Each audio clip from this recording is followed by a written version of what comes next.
C'est grâce à la faute de la nature. Autour de la résidence pour personnes âgées, les rues étaient bloquées, uniquement éclairées par les feux des véhicules et les gyrophares. 2 autobus scolaires jaunes attendaient, moteurs ronronnant.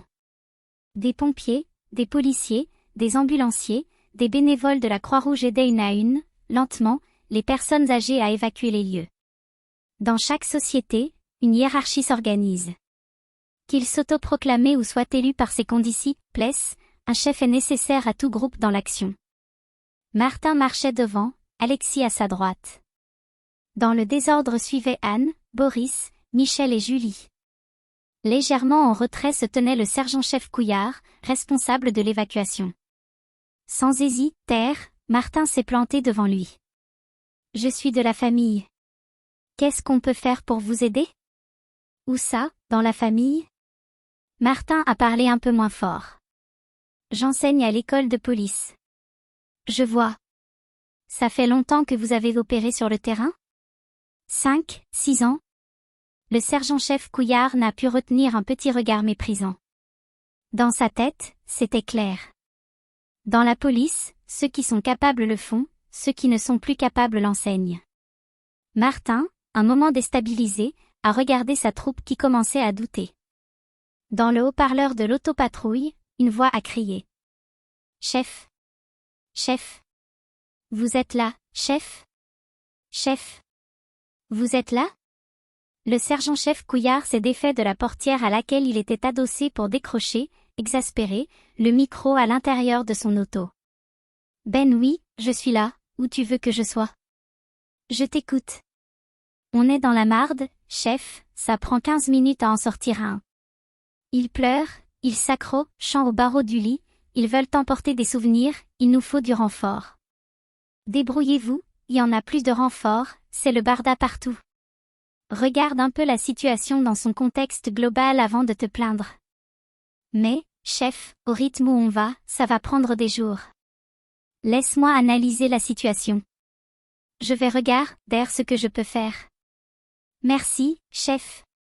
Le sergent-chef Couillard n'a pas regardé bien loin. Il a toisé Martin de haut en bas. Vous comptez faire comment avec vos plâtres ? Je compte juste diriger l'intervention de mon équipe. Le chef a jaugé l'équipe.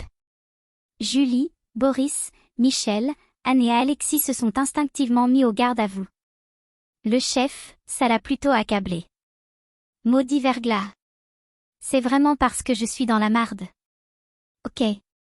Ok, vous pouvez m'aider. Je veux juste vérifier une petite chose. Le chef s'est approché de Martin.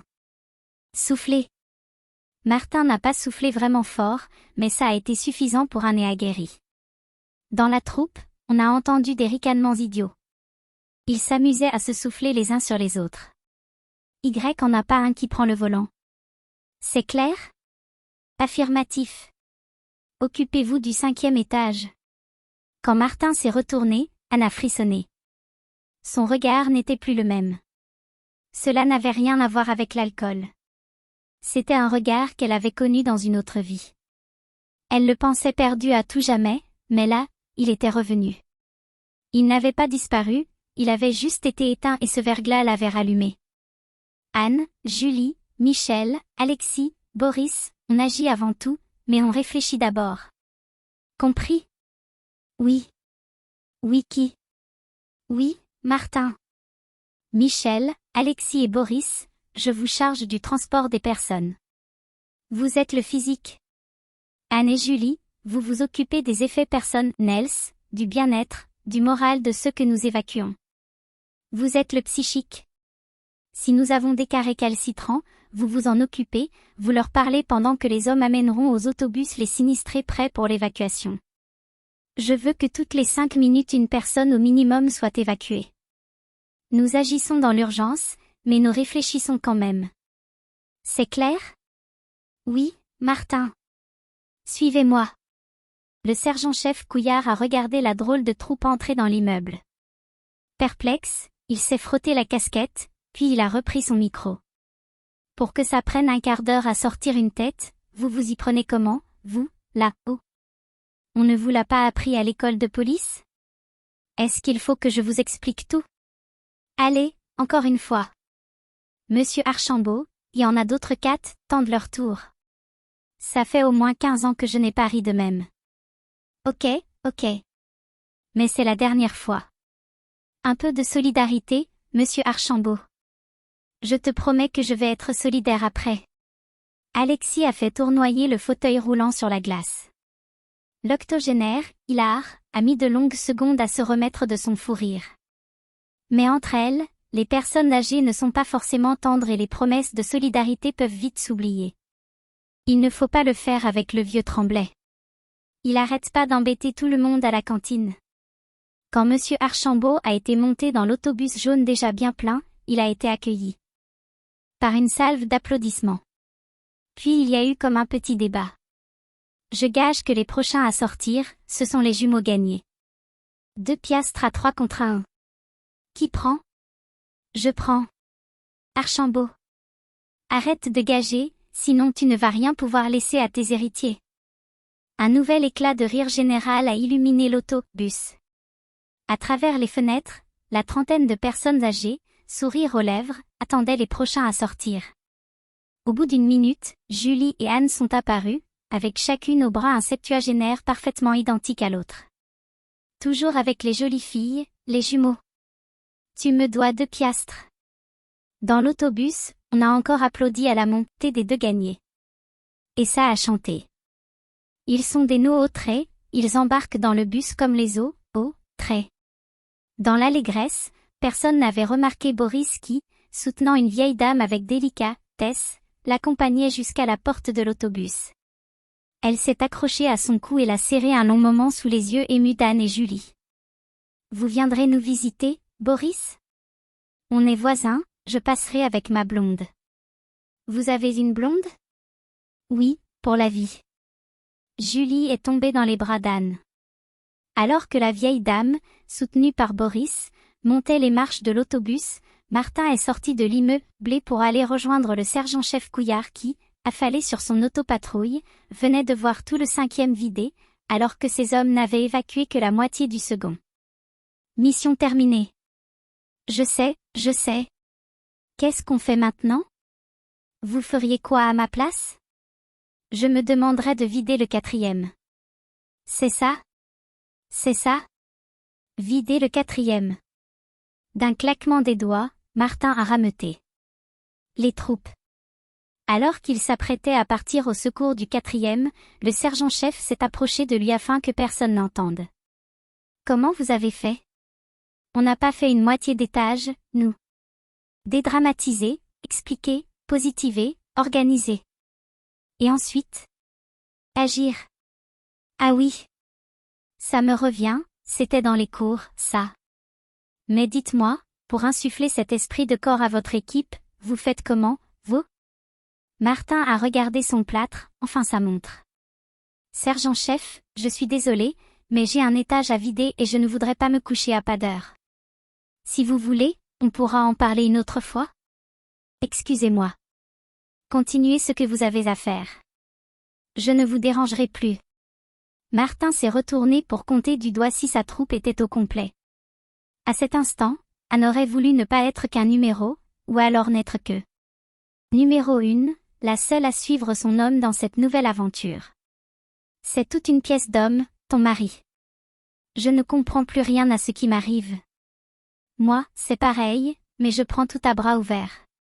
Ça fait combien de temps que tu connais Boris? 3 jours, depuis que ce maudit verglas a commencé. Enfin, je dis maudit, mais s'il y en avait pas eu, je le connaîtrais pas. C'est ça qui est fou. Au fond, c'est grâce à la faute de la nature. Anne, interpellée, a longuement fixé Julie puis a levé les yeux pour regarder le ciel. Elle a baissé la tête pour observer le sol plein de glace. Elle s'est ensuite tournée vers Martin qui, droit comme un policier, repartait courageusement vers sa prochaine mission à la tête de son équipe d'intervention. Improvisée. Elle a emboîté le pas en passant son bras sous celui de Julie. Elle a posé la tête sur l'épaule de sa nouvelle amie. Tu as raison, ma belle Julie. C'est grâce à la faute de la nature. Vendredi 9 janvier 1998. La crise atteint son point culminant. En 5 jours, jusqu'à 100 mm de verglas sont tombés dans le triangle noir, entre Saint-Hyacinthe, Séjean-sur-Richelieu et Granby. En Montérégie, les accumulations ont atteint près de 80 mm. Si Montréal n'a pas eu à faire face à des précipitations de cette ampleur, la situation est cependant critique en matinée puisque 4 des 5 lignes alimentant Montréal sont hors service. En ce vendredi noir, une nouvelle fois, on frôle le blackout total sur la grande ville. Mais, comme par miracle, les pluies verglaçantes cessent en fin d'après-midi. Je n'ai pas remis de bûche dans le feu. C'est toujours le pipi qui me réveille la nuit. Quand j'ai ouvert les yeux, j'ai eu beaucoup de mal à m'y retrouver. J'étais dans le salon, chez moi, alors que je m'étais endormie sur le divan de chez Simon et Michel. J'étais sur un matelas, celui de mes parents. Il y avait une lumière orange et ça crépitait, ça venait du foyer. On chuchotait. J'ai relevé les yeux. Mon père faisait sécher ses plâtres au-dessus des flammes, ma mère assise à ses côtés. J'ai refermé les yeux, mais pas les oreilles. On parlait enfin de moi. Il a posé de drôles de questions quand tu n'étais pas là. Lesquelles? Comment on s'était rencontrés? Il me l'a demandé le jour où t'es parti. Tu parles d'un moment. T'en souviens-tu, de notre rencontre? Je pense que oui. De toutes tes émotions, de ce qui t'a attiré? Il y a 3 jours, je ne m'en souvenais plus vraiment. J'avoue que tu m'as rafraîchi la mémoire tout à l'heure. J'ai beaucoup pensé à ça, au chalet, à ce qu'on oublie ou ne voit plus, à ce qu'on ne peut être plus. Je voulais identifier les petits riens qui nous avaient amenés à vivre ensemble, à nous aimer. Je me disais que si tout devait se terminer, je devais d'abord me souvenir de ce qui nous avait placés ensemble plutôt que de lister tout ce qui nous séparait aujourd'hui. Tu te rends compte que sans ce verglas tu ne penserais peut-être pas cela aujourd'hui. C'est la perte momentanée des habitudes, des mauvaises, celles qui t'obstruent la vue, qui te rendent passif, qui font qu'au bout d'un moment tu n'es plus le même. Tu essaies alors de te souvenir de qui tu étais. On peut dire que d'avoir froid, ça m'a rafraîchi la mémoire. Les vertus de la congélation. Un soir, il a éclaté en sanglots, il me disait que c'était de sa faute. Que lui as-tu dit? Qu'il n'y était pour rien, bien sûr. Que c'était une affaire d'adulte. Je n'en suis même plus certain. Qu'est-ce que tu veux dire? On l'a mis devant un fait accompli, on ne lui a pas demandé son avis. Ça ne doit pas être facile pour un petit gars de 11 ans. Enfin, il comprenait. Mais mon père, qui avait été congelé plus longtemps, avait une longueur d'avance sur ma mère. C'est comme si on avait sauté sur la séparation tout de suite, parce que c'est le plus facile, c'est ce que tout le monde fait, sans vraiment se demander si on a tout essayé. C'est trop d'émotions pour moi. Il y a 3 jours, j'ai cru que tu partirais avec le fauteuil du salon collé au cul parce que tu étais toujours dedans. Tu reviens avec 2 bras dans le plâtre. Tu ne penses qu'à faire des blagues. Tu évacues 100 personnes âgées. Le sergent-chef préfère que ce soit toi qui expliques les manœuvres de sauvetage aux journalistes. Puis là, tu me dis des choses que je ne t'imaginais même plus capable de pouvoir penser. J'ai besoin de dormir. Je dois réfléchir. J'ai juste sorti ma main de dessous le drap. Il faisait froid. La situation s'améliorait, mais je n'ai pas demandé au ciel d'arrêter. Il fallait que le verglas termine son travail chez nous aussi. C'est égoïste, mais je dirais même, surtout chez nous. J'étais content pour Alex, mais je voulais aussi avoir ma part de bonheur. J'ai décidé de ne pas faire pipi. Je me suis retenue et j'ai pensé très fort à nous 3. J'ai dû m'endormir très vite. À 10 heures, c'est la lumière dans le couloir qui m'a réveillée. Il faisait quand même froid. Cela m'a inquiété que l'électricité soit revenue si vite. Pourquoi rebrancher mon bloc alors qu'il était des millions sans électricité? Décidément, Hydro-Québec s'acharnait sur moi. Mon père devait être très fatigué parce qu'il ronflait vraiment fort. Je me suis relevée lentement. J'ai attendu avant de le regarder. J'avais peur qu'il soit seul. J'ai respiré un grand coup et j'ai tourné les yeux. J'ai tout de suite regretté de ne pas avoir mon caméscope. Maman et papa étaient serrés l'un contre l'autre, à ne faire qu'un. Ils avaient froid. Je n'ai pas remis de bûche dans le feu. Qu'y a-t-il de plus beau que l'amour? 19. Et de l'autre côté? 19. Julie. Attends que le thermomètre se soit stabilisé. Dans sa nuisette rouge, Julie a levé les yeux au plafond. Elle n'a pas pensé une seconde à contester. Elle a plongé le thermomètre à l'autre extrémité de l'aquarium. Face à elle, Boris sifflait, l'air léger, Brutus sur ses genoux. Elle en avait entendu des hommes siffler après l'amour, mais cette douce mélodie ne sonnait pas comme les autres. Au paroxysme de l'extase, Boris avait râlé. Yalubi-tébi. Les 4 fois, elle avait entendu ce même cri du cœur qui, même dans une autre langue, ne nécessitait pas de dictionnaire. Elle aussi avait râlé à l'instant où le sublime l'avait transpercé. Je t'aime. Je t'aime. Je t'aime.